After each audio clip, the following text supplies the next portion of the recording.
গল্পে স্বল্পে তরুণে আপনাদের স্বাগত। বাংলা সাহিত্য ভাণ্ডারে ছোট গল্পের সম্ভার অতুলনীয়। মণিমাণিক্য খচিত সেই সব ছোট গল্প নিয়েই আপনাদের সামনে আমি তরুণ।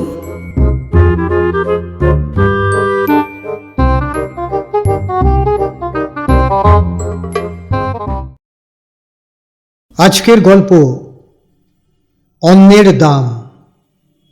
রচনা বন্দে আলী মিয়া।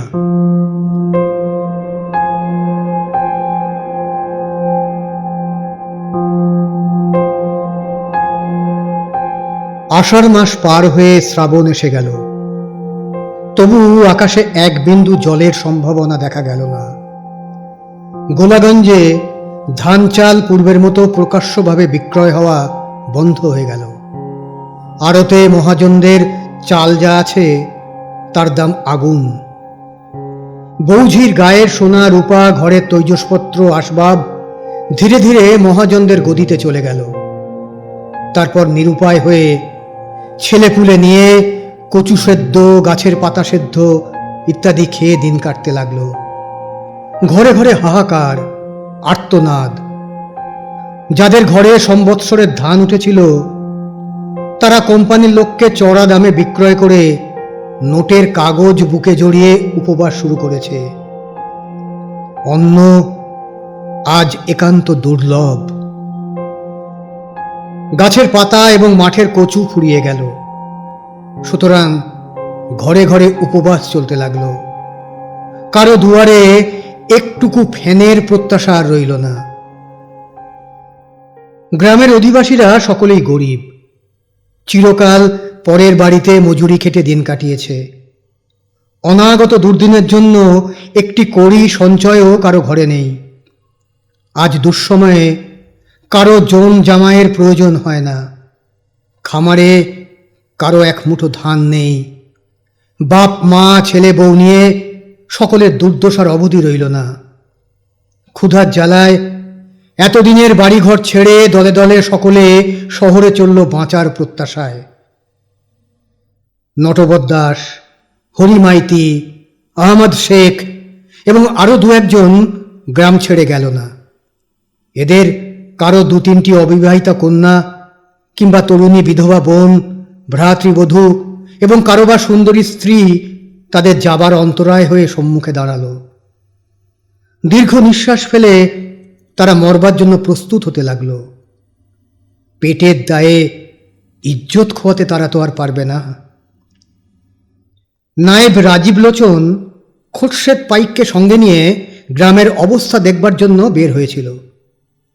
প্রায় প্রতি গৃহ তালাবন্ধ, পথঘাট জনমানব শূন্য। দু চারজন বৃদ্ধ এবং বৃদ্ধা দুঃসহ অনাহার যন্ত্রণা সহ্য করে নিশ্চিত মৃত্যুর দিকে তিলে তিলে এগিয়ে চলেছে।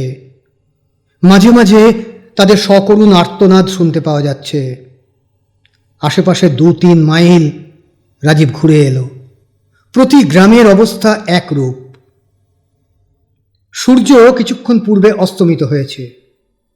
রাজীব নটবর দাসের আঙিনায় এসে হাঁক দিয়ে দাঁড়ালে। নটবর আছে নাকি? নটবর? নটবর বারান্দায় বাঁশের খুঁটিতে ঠেসান দিয়ে বসে ধুঁকছিল। উপবাসে দুশ্চিন্তায় শরীর শীর্ণ। নটবর ক্ষীণ কণ্ঠে সাড়া দিলে। বসো নায়েব মশাই, আজ 4-5 দিন বউ মেয়ে নিয়ে নির্জলা উপোস। এ দুঃসময়ে খাজনা দিতে পারবো না। রাজীব একটা অস্বাভাবিক শব্দে হাসলে। মৃদুকণ্ঠে বললে, পাগল, তোর কাছে খাজনা চাইতে এসেছি নাকি? দেখতে এলাম কেমন আছিস। জবাব দিতে গিয়ে নটবর হাঁপাতে লাগলো। টেনে টেনে বলল, আর 2 দিন পরে এসে সবাইকে শ্মশানে নিয়েছে ও। রাজীব কোনো প্রত্যুত্তর না করে শুধু একটা শব্দ করলে, তারপর 2 বেড়ি বের করে একটা নিজে ধরালে। অপরটা নটবরের দিকে এগিয়ে দিলে। একগাল ধোঁয়া ছেড়ে জবাব দিলে, হ্যাঁ, টাকাটা রাখ, গোলাগঞ্জ থেকে চাল আনিয়ে নিস। নটবরের চোখ দুটো ধক করে জ্বলে উঠল। বলল, টাকা টাকা নিয়ে কি হবে না মশাই, দুটো চাল যদি দিতে পারতে। চাল? চাল দেওয়াই তো মুশকিল। তা এক কাজ কর, তোর বড় মেয়েটাকে সঙ্গে দে, আমি ব্যবস্থা করে দিচ্ছি। নটবর চিৎকার করে উঠল, মালতী! পিতার আহ্বানে একটি 18-19 বছরের বয়সের মেয়ে ঘরের ভেতর থেকে বেরিয়ে এলো। রাজীব লোভাতুর দৃষ্টিতে তার দিকে চেয়ে আস্তে আস্তে বললে, এইটি তোমার বড় মেয়ে বুঝি?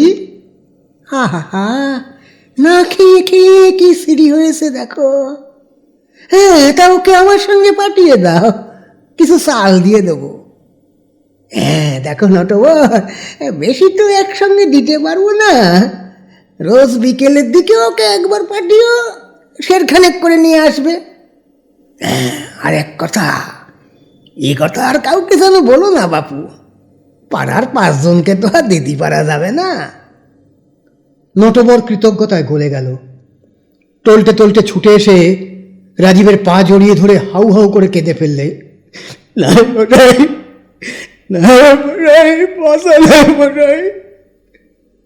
রাজীব তাকে ঠেলে দিয়ে উঠে পড়ল। বললে, এই জন্যে খোরশেদ কারো বাড়িতে যাই না, লোকের দুঃখ কষ্ট দেখলে আমার আর কাণ্ডজ্ঞান থাকে না।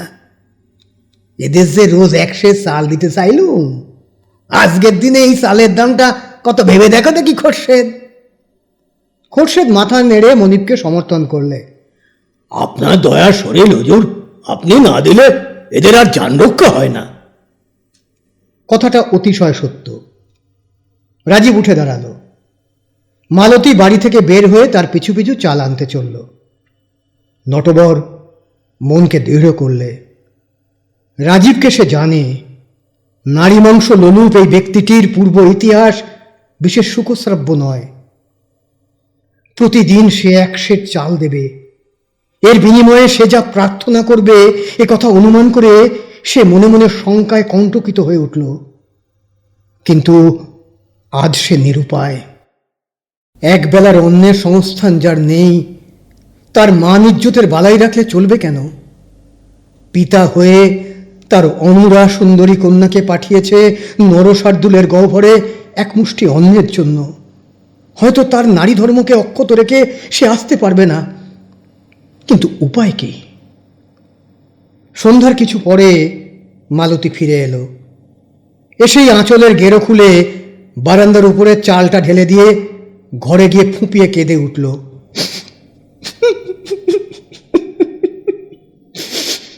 নটবরের স্ত্রী এবং তার 15-16 বছরের ছোট মেয়েটি পাংশু মুখে তার পাশে এসে দাঁড়ালো।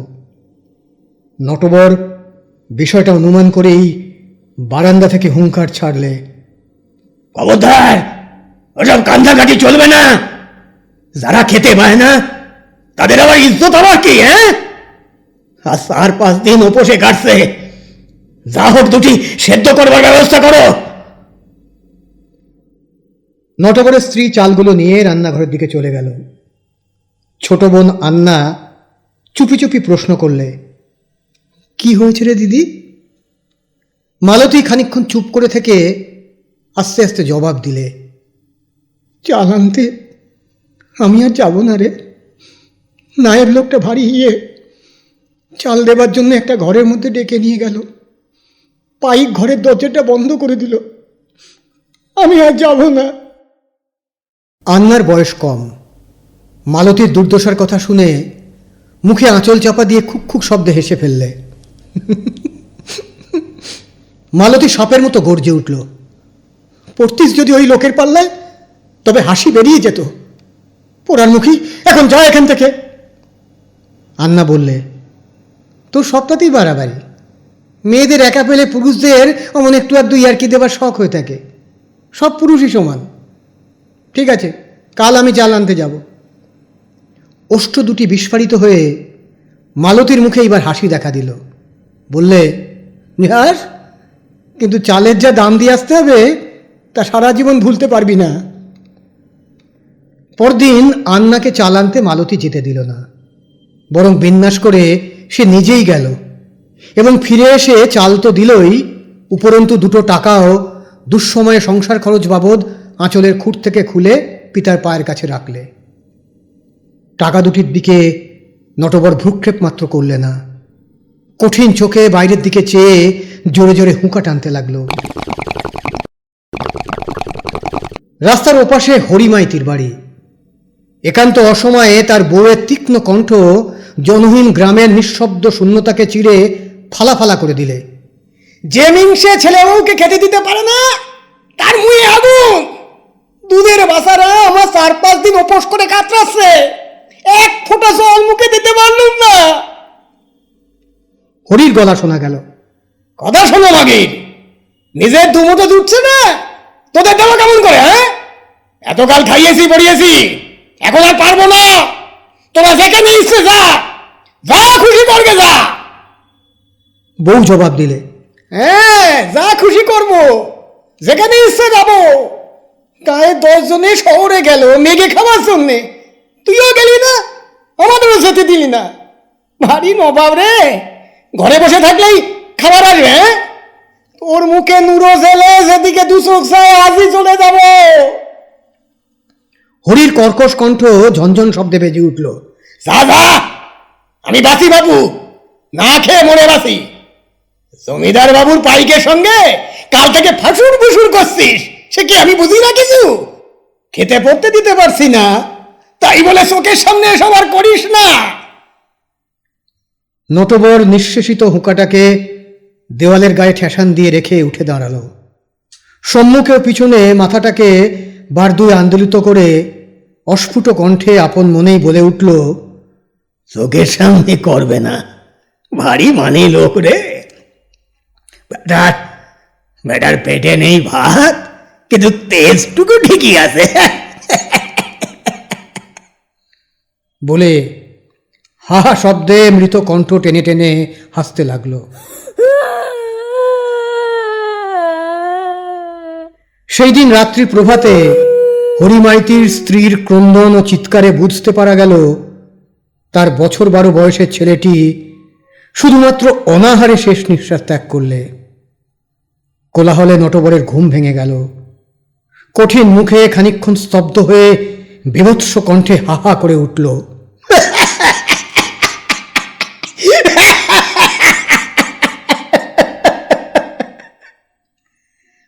হাসলে কি কাঁদলে কিছু বোঝা গেল না। নটবর চোখ বুজে বাইরের দিকের বারান্দায় বসে গম্ভীর মুখে ফুরুক ফুরুক হুঁকা টানতে লাগলো। ঘরের ভেতর আধো অন্ধকার আধো আলোকে অনতি দূরে ঝোপের মধ্যে থেকে 2টি নারী মূর্তি সম্মুখের প্রান্তরে এসে পড়ল। কাছে এলে এদের দিকে কিছুক্ষণ চেয়ে থেকে নটবর অন্যদিকে দৃষ্টি ফেরালো। নারী দুটির মধ্যে একটি তার কনিষ্ঠা কন্যা আন্না এবং ওপাড়ার আহমদ শেখের বিধবা ভ্রাতৃবধূ। এরা দুজন দুদিকে উদরান্নের সন্ধানে বেরিয়েছিল। প্রতি রাত্রে এইভাবে কখনো দলবদ্ধ হয়ে কখনো বা পৃথক পৃথকভাবে এরা বের হয়। কেউ হয়তো 1 সানকি ভাত দেয়, কেউ হয়তো চাল, কেউ বা 2-4 আনা পয়সা। শূন্য হাতেও কোনো কোনো রাত্রি শেষে কাউকে ফিরতে দেখা যায়। পুরুষেরা অতি কষ্টে গ্রাসাচ্ছাদনের উপকরণ হয়তো কোনো রূপে সংগ্রহ করে আনে, তার মধ্যে থেকে বিলাসের জন্য কোনো নারীকে দান করা তাদের পক্ষে কষ্টবহ হয়ে ওঠে। আন্না নিকটবর্তী হয়ে হাতের মুঠো থেকে 14 আনা পয়সা তার সম্মুখে ছুঁড়ে দিয়ে ফিক করে একটুখানি হেসে বাড়ির মধ্যে প্রবেশ করল। নটবরের মনে হলো ধরণী দ্বিধা হলে সে পরিত্রাণ লাভ করতে পারত, কিন্তু নিতান্তই তা সম্ভব না হওয়ায় তার ভেতরে প্রচণ্ড ক্ষয়ে যেতে লাগলো। পাহাড়ের মতো স্থির হয়ে সে দাঁড়িয়েছিল। ধিক তার জীবনে, শত ধিক। দুটি অবিবাহিত কন্যার উপার্জন দ্বারা তাকে জীবন ধারণ করতে হচ্ছে। এর চেয়ে তার অধঃপতন আর কি হতে পারে? এমন জীবনে তার লক্ষ্য ধিক্কার। অকালে যাদের বউ ঝি রীতিমতো আবরু রক্ষা করে চলেছে, আজ এক মুষ্টি দানার জন্য গ্রাম ছেড়ে শহরে গিয়ে কেউ কেউ মরছে, কেউ বা হাসপাতালে পড়ে ধুঁকছে। যাদের রূপ আর ঐশ্বর্য আছে, তারা বাড়িউড়িদের আশ্রয় থেকে দেহের ভার খুলছে। নটবরের জীবনে কন্যার উপার্জন ভোগ করতে হচ্ছে। দুর্ভিক্ষের দুঃসহ যন্ত্রণায় তার প্রবৃত্তি, তার রুচি ও মন উঁচু ধাপে চলে গেছে যে আজ সহস্র অত্যাচারেও আর সাড়া মিলবে না। 2 মাস পূর্বেও এই পঙ্গু মন তার ছিল না। বাড়ির সকলকেই কি কড়া শাসনেই না সে রাখত। দিনের পর দিন চলে। পল্লী থেকে যারা শহরে এসেছিল, তাদের অফুরন্ত আকাঙ্ক্ষা ছিল আকাশের মতো বিস্তৃত। মফস্বল থেকে কলকাতাতেই এদের ভিড় জমল অধিক। মহানগরীর পথে পথে দুর্গত নরনারী আর শিশু দেবতার দল। বঙ্গজননী যেন সকলের সঙ্গে কণ্ঠ মিলিয়ে আর্তনাদ করছে, নে ভুকা হু।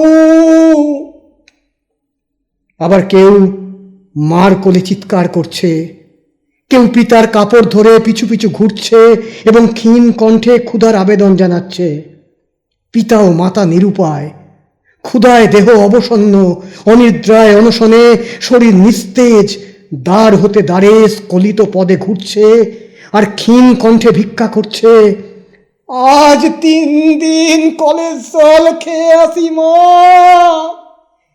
একটু ভাত দাও গো, এতটুকু ফ্যান দিয়ে জীবন বাঁচাও, একটু ভাত দাও গো। যারা একদিন ছিল পল্লী সমৃদ্ধিমান কৃষাণ, তারা আজ নিঃস্ব, অসহায়, দুর্গত। মহানগরীর সুবিস্তৃত রাজপথ আজ তাদের আশ্রয়। লক্ষ কোটি পদচিহ্নের মাঝে তাদের পদরেখা মহাকালের পৃষ্ঠায় আঁকা হয়ে রইল। সেই পথের কঠিন শিলাতল আজ সকলের শয্যা। মেটে সাঙ্কি পরিত্যক্ত টিনের মগ হাতে নিয়ে প্রতিদিন সকাল থেকে সন্ধ্যা অবধি দাঁড়ে দাঁড়ে পথে পথে ঘুরে। কেউ দয়া করে এক মুষ্টি দেয়, কেউ বা তাড়িয়ে দেয়। পথ দিয়ে রং বেরঙের কাপড় পরে সারাদিন লোকজন যাওয়া আসা করে। কেউ যায় অফিসে, কেউ যায় স্কুল কলেজে, কেউ যায় সিনেমায়, কেউ ফেরে ঘরের পানে, কেউ যায় বাইরে। এরা ক্ষুধাতুর ছেলেপুলেকে কোলে নিয়ে একটি পয়সার জন্য জনে জনে আবেদন জানায়। পথ দিয়ে যায় বাস, ট্রাম, যায় গাড়ি ঘোড়া, অগণিত রিক্সা, মাল বোঝাই লরি আর ভ্যান। চারিদিকে প্রাসাদ সম সুবিশাল সৌধ, দিকে দিকে মহানগরীর বিপুল জনসমারোহ। তাদের বিলাস বেশনের মাঝে পল্লীর সহস্র সহস্র বুভুক্ষু পথাশ্রয়ী নরনারী নিতান্তই কদর্য, কুৎসিত। পথে পথে মন্বন্তরের বিভৎস দৃশ্য। মিষ্টান্নের দোকানে, হোটেলে, রেস্তোরাঁয় খাদ্যের বিপুল আয়োজন, কিন্তু এই নিরন্নের দল দিনের পর দিন রইল উপবাসী। বর্ষার বাড়িধারা শিরোধার্য করে ডাস্টবিন থেকে, ড্রেনের ময়লা থেকে খাদ্যকণা সংগ্রহ করতে লাগলো। ধনীরা এই জীর্ণ কৌপিনধারী জীবন্ত কঙ্কালগুলোর দিকে চেয়ে ভাবতে লাগলো, এ একটি অভিনব প্রচণ্ড কৌতুক। সর্বহারা গৃহহারার দল স্বাধীন বাংলার মহানগরীর বিলাস এবং ঐশ্বর্যকে নিতান্তই তাচ্ছিল্য করে পথে পথে শেষ নিঃশ্বাস ত্যাগ করতে লাগলো। যারা মরতে পারল না, তারা ধুঁকতে লাগলো। লক্ষ লক্ষ নরনারীর সকাতর করুণ দীর্ঘশ্বাস বাংলার আকাশ বাতাসকে বিষাক্ত করে তুলতে লাগলো। পিতার বুকের উপরে অনাহারী প্রাণ বিসর্জন দিল সন্তান। পুত্র কন্যা হারালো পিতা মাতাকে, স্ত্রীকে ধরে রাখতে পারল না স্বামী। কত নারী হলো বিধবা, বুকে বুকে হাহাকার, অশ্রুহীন ব্যথাতুর আঁখি, ক্ষুধাক্ষিন্ন কণ্ঠে ক্ষীণ আর্তনাদ, একটু ফ্যান দাও গো মা, একটু ভাত দাও। এই মন্বন্তরে শুধু দুটি জাতি আজ সকলের দৃষ্টি আকর্ষণ করছে। তারা হিন্দু নয়, তারা মুসলমান নয়, তারা ধনী আর দরিদ্র। হিন্দুর বাটির সম্মুখের রাজপথে শেষ নিঃশ্বাস ফেলছে হিন্দু স্বজাতি, সেদিকে সে দৃষ্টিপাত মাত্র করেনি। ধনী মুসলমানের সম্মুখে কাতারে কাতারে মরছে অনাহার ক্লিষ্ট মুসলমান, অথচ তার আমোদ প্রমোদের আহার বিহারের এতটুকু ত্রুটি বিচ্যুতি, কোনো দুর্ঘটনা কেউ প্রত্যক্ষ করছে বলে মনে হয় না। ধনী আর দরিদ্রে বৃহৎ ব্যবধান।